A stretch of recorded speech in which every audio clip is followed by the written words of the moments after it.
Hey, yo, what's up, YouTube, man? It's your boy, Ashton Jackson. And in today's video, I'm going to be talking about the players that I'm excited to watch versus the LA Rams today. Guys like, Trey Lance, Mozzie Smith, Tyler Guyton. And the only reason why I'm bringing up Trey Lance is just because Jerry Jones was being sneaky. He gave up a fourth-round pick for him. And our fourth-round pick, we saw him go crazy yesterday for the New York Jets and Braylon Allen. We could have possibly had Braylon Allen, and he would have been possibly our starting running back versus us trading our fourth-round pick for, at best, a second-round quarterback. Not second round, but a backup quarterback. So, what a lot of upside, but we'll see. We're going to talk about that more in today's video. So, before we go into the video, I would appreciate if you guys would like the video, subscribe if you're new, comment, and share my video with anyone who you think will enjoy my content. Yeah, they say shit about this and about that. They got shit to say about everything, but let's get to the fact. I see them trying to cut out all the real shit. Like, hopping straight into it again, like I said, I was talking about Trey Lance. And I said Trey Lance really needs to show out because I want my draft pick back. And I'm being completely honest. Look, I know Trey Lance is the former third overall pick in the 2021 draft. I understand they did go third overall to the San Francisco 49ers, and they traded up and gave up a lot of draft capital to get him. So really, we need him to show out, honestly, because I feel like if he shows out in preseason and he has a really good game, all I'm asking him to do is, can he be better than Will Greer was for us last year in that Raider game? If he can be phenomenal versus the Rams today, and my expectation and my challenge for him really is can he throw for 300-plus yards, a couple of scores through the air and through the ground? I know that he's a really tremendous athlete, and that was another reason why we wanted to trade for him, because he was hell of an athlete. He can move with his legs. He has a fantastic arm. I just think what really is going to get Trey Lance, to what Trey Lance needs to work on in his career for him to pan out in the NFL, is really just the mental aspect of it. If he can diagnose coverages and just pick defenses apart, I think he's going to be a really good quarterback. But obviously he has to build on that. So obviously we gave up a fourth-round pick for him in this year's draft to get him, right? And we gave up a fourth-round pick to where I felt like the Niners fleeced us, right? I felt like we could have possibly given up, a later draft pick, and I felt like we could have traded for a guy like Justin Fields, in my opinion. I felt like Justin Fields, in my opinion, is not arguably, but I felt like he was the best quarterback coming out of that draft class. I know Trevor Lawrence went 1 and everything like that, and he was the, obvious number 1 overall pick, but I felt that Justin Fields was obviously the better one, in my opinion. I felt like, the Bears gave up, a 7th-round pick, 6th-round, the Steelers only traded, a late day 3 pick, a 7th-round pick. I would have given up a 7th-round pick to get a guy like, Justin Fields, in my opinion. I felt like he's a way better quarterback than Trey Lance. But, again, Jerry Jones was being sneaky and traded potential starting running back for a backup quarterback for wanting to be leverage. I felt like, you gave up that 4th-round pick or potential starting running back for leverage in a contract situation where you completely lost that leverage, right? Because now Dak Prescott had an all-pro year. Now it doesn't really matter. And Todd France did his thing with that leverage as well. Made a contract knowing how sneaky the Joneses are, and had it to where, look, we're going to have a no trade clause. So if you do want to trade us, we have say so, and you can't tag us again. So that means my quarterback isn't going to play for you on a 1-year deal on about $45-50 million. For 1 year, and we're not going to have that same situation that happened in 2020. So I love what Todd France did as a sports agent. I really respect that a lot. And like I said, I want my draft pick back. So Trey Lance better go show out this. I need him to pop out these 3 preseason games, and then I potentially need a quarterback to either not play up to par or play up to expectations, or an injury is probably going to happen to a starting quarterback somewhere in the league. And I need someone to be completely sold on Trey Lance, that they'll give us a 3rd-round pick or a 3rd-round conditional pick where it can potentially lead into a 1st-round pick if Trey Lance takes a particular team to the playoffs, wins a playoff game, et cetera, et cetera. So we're going to find out. Number 2, Mozzie Smith. This defense can be really good this year, and I heard this from a lot of people. Aisha Morrison that works with .com does a really great job scouting and things of that nature. I'm hearing it from Brian Barnes. I'm hearing it from Vosh Lombardi, from Foots, from Scott. I'm hearing it from all these great Cowboy content creators that we're just a couple of defensive tackles away from this defensive unit looking really great. And I believe that. Back room is a lot better than it was last year. Our cornerback room is a lot better than it was last year. I understand that we could have re-signed Stephon Gilmore, but with us getting a lot younger and a lot more explosive at that position. I feel confident with Trayvon Diggs coming back and being a really great player. DaRon Bland, I could see him picking off last year and being exactly who he was, but I feel like he can be like that Trayvon Diggs, how Trayvon Diggs ascended in his second year as a true corner, where his year when he popped out, he had 11 interceptions. He gave up a lot of yards, right? And I don't that 1,000 yards BS. I don't really care, but he became more of a lockdown corner in his second full year of being an actual pro, and he became a true lockdown corner, and that's how I feel like DaRon Bland can be this year, along with the safety room and everything of that nature. I feel like Mike Zimmer can get the best out of our secondary and our linebacking group. What's going to separate us between the great defenses like us, Pittsburgh, Detroit, San Fran, everything like that, is going to be trench play, and it's going to particularly matter in the defensive tackle room. I know that we're depending on the 23, 22-year-old defensive tackle, Mozzie Smith, but he really needs to come out and he really needs to be consistently good for us. We're not asking him to be great. Just, can you be consistently good? Can you take on double teams? Can you diagnose when you're taking up double teams? Can you use your body leverage to get down on one knee and make yourself skinny to where, you can hold up 2 blocks, and we're having linebackers that can fly around like Kendricks, Overshown, Lufau, Damone come in and make some plays. Again, Mozzie Smith can be a solid pass rusher. I feel like if you're playing one of those guards that cannot deal with strength, Mozzie Smith is going to be a problem for any interior offensive lineman that we do play this year. So, again, I think Mozzie Smith can be a potential solid pocket pusher. That's all I need him to be. But from a pass rush standpoint, but what we drafted him to be in 2023 was just for him to be a solid run defender, and I think he can do that this year. He just needs to build up his confidence, keep his weight at a solid level, and that's pretty much it, really. The third player that I'm excited to see is Tyler Guyton. You're protecting Dak's blindside in his contract year. You have to show up and show out this year. Again, I'm not asking you to be what you are coming in. What we're asking you to come in to replace. I don't need you to be a Hall of Famer off the bat, like how Tyron Smith is and what he's going to be for the Dallas Cowboys down the line. I know he's with the New York Jets right now, but down the line, you see his career, Tyron Smith will be a Hall of Famer. So, Tyler Guyton, if he can come in and just be solid, doesn't get our quarterback killed, and does everything that he needs to do from a pass protection and run block standpoint, I think he's going to be fine. I know in today's matchup, he's going to be going up against Jared Verse. So going up against Jared Verse, one of the top defensive prospects coming out in this year's draft, and one of, if not the best pass rusher coming out, all-around pass rusher. Let's make sure that we can go out there, we can protect Cooper Rush, Trey Lance. So, again, those are players I am going to be excited to see this time versus the Rams.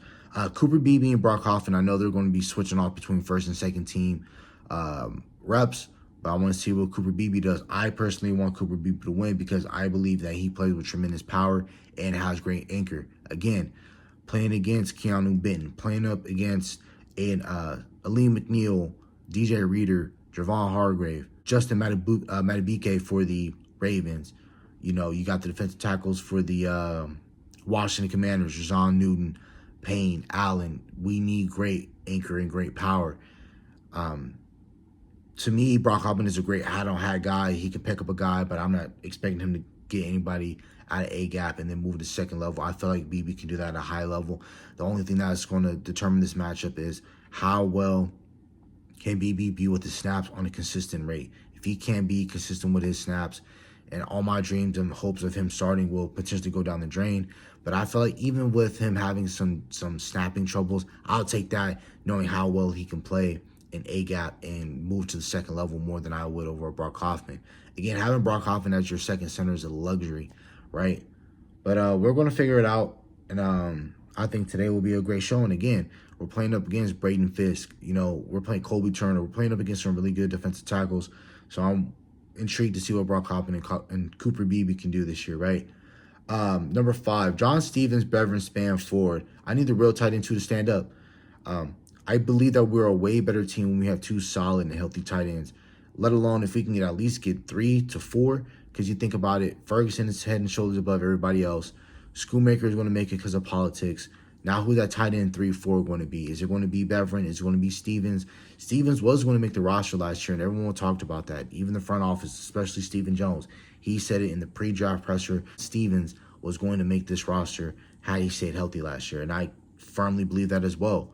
So, and I believe Stevens is right now, currently, how it is standing today, is a better tight end, in my opinion, than Schoonmaker.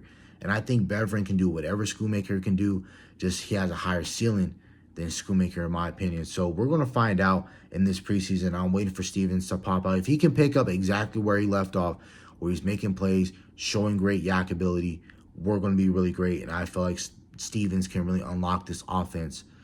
If we can get a true tight end too, whether that's Beveren, whether that's Schoonmaker, whether that's Stevens, if any of those guys can come out at a consistent rate, get open, don't be a liability in the run game, and when it's time for you to go out, catch a pass, you don't drop it, I felt like Stevens can be that true tight end too that we wanted, that can open up the field along with Ferguson. We're going to find out. Number 6, Maurice Littlefound and Marvin Overshown. All I need to see from him is one good drive. If it's a good quarter from those two, that's all I need to show. Especially Overshown, because of the injury that he had last year. I know that he tore his ACL against the Seattle Seahawks in the second preseason game.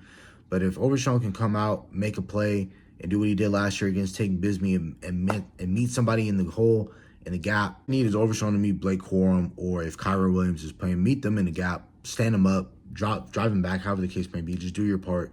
I felt like, again, Overshown and Maurice Littlefound are going to have a good game today.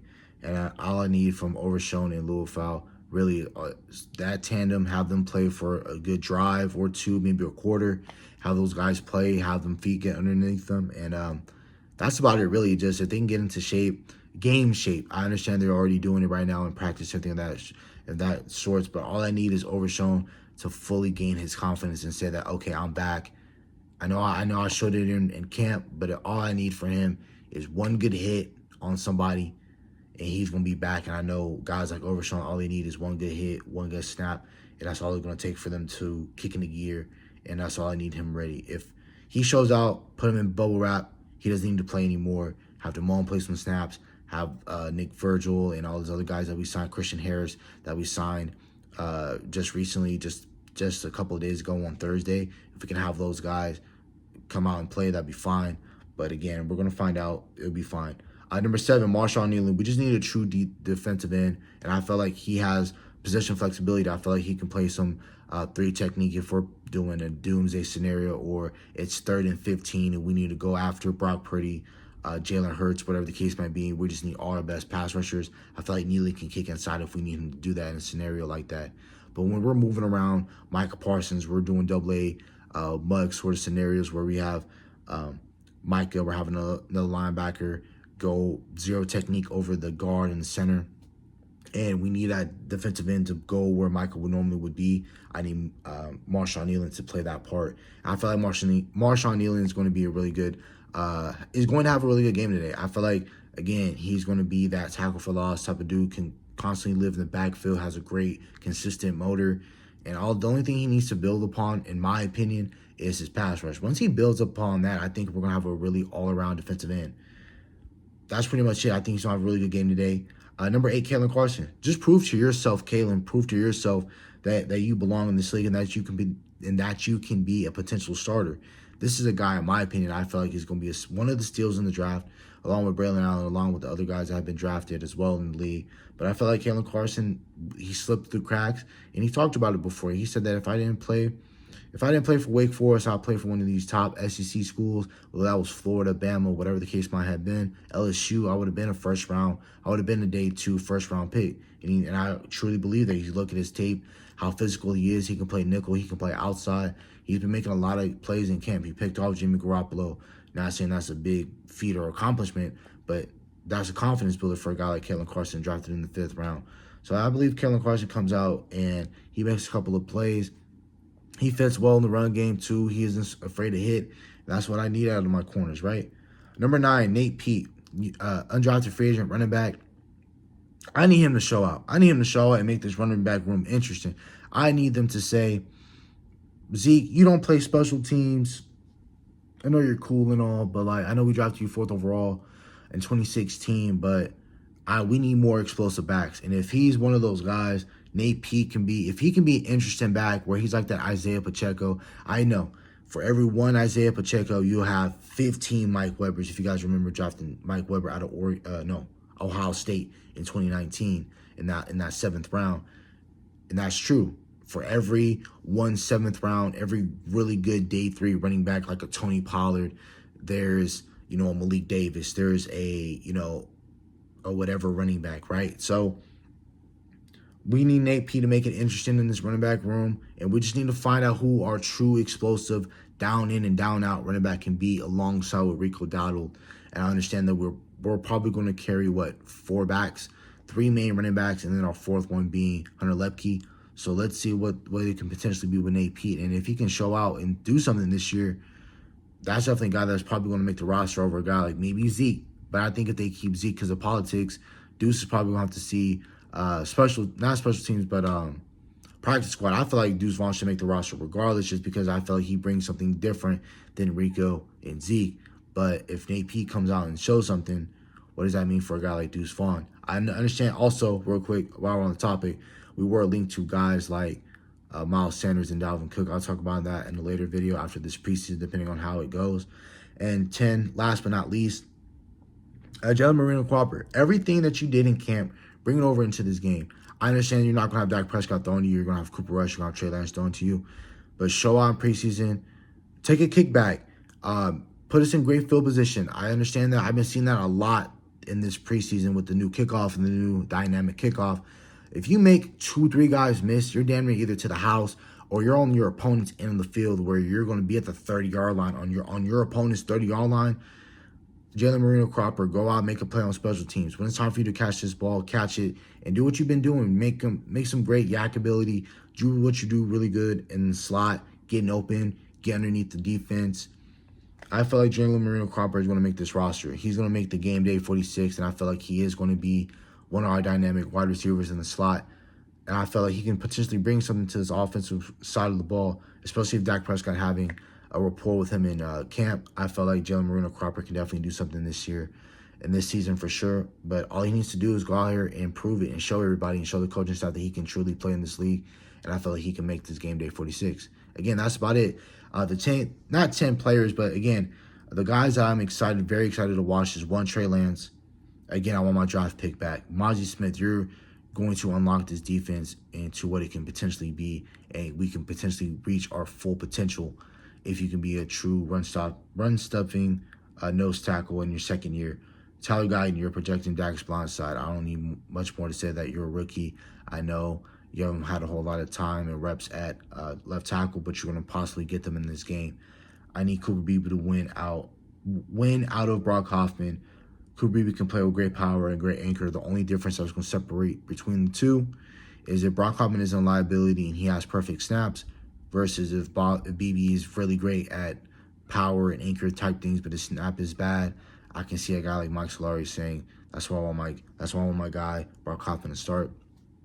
5, John Stevens, veteran span forward. I feel like for us to be the true balanced offense that we want to be, we need a true tight end too. And I feel like Stevens can be similar to what Ferguson could be, like that same explosive type of tight end. But I believe if Beveren can come in and do what Schoonmaker was brought in to do in the second round, and he can be a really great run blocker and things of that nature, I feel like Beveren can be a really good tight end too. I think Stevens can win it, but I don't mind whoever wins his tight end 2 spot. I need somebody to win it, so that's what we can be in 12 personnel. And I feel like teams that can do 12 personnel are really, really good. I feel like those are teams that go deep into the playoffs. Not only that, but they have really good regular seasons. Maurice Wolfeld, DeMarvin Overshawn, all I need is a good drive from those two. Once I have a good drive, they're fine hitting around, they're communicating really well, tackle for losses, and nothing is getting past them. They're making some plays on the ball. That's all I need to see from those two. Bang a timeout, get them out. Number 8, Kalen Carson. Just prove to yourself that you can play in this league. I know you can play in this league. Prove to everybody else that you can play in this league. Make a play and make it very hard for this coaching staff to take you off this field. That's all I got to say. Nate Pete, make this running back room interesting. Make it interesting. I understand that you're going to be playing with the second team offensive line, whether that is BB, whether that is Hoffman, whether that is Earl Bostic, whether that is Austin Richards, whether that is Josh Ball, Matt Waletzko. I understand that you're not going to have the best offensive line makeup, but do what you can, whether that's special teams, whether that's catching the ball out of the backfield. Do what you can to get open. Do what you can to make the best out of your opportunities. 10, Jalen Marino Cropper. Whatever you did in training camp, mini camp, bring that over into this game and consistently just get open. I understand this coaching staff knows the difference between Dak Prescott, Trey Lance, and Cooper Rush throwing to you. If you can consistently win your matchup and do what you got to do on special teams, you will make this roster. That's about it for the video. Hope you guys have a nice day. Stay safe, stay blessed. Bye.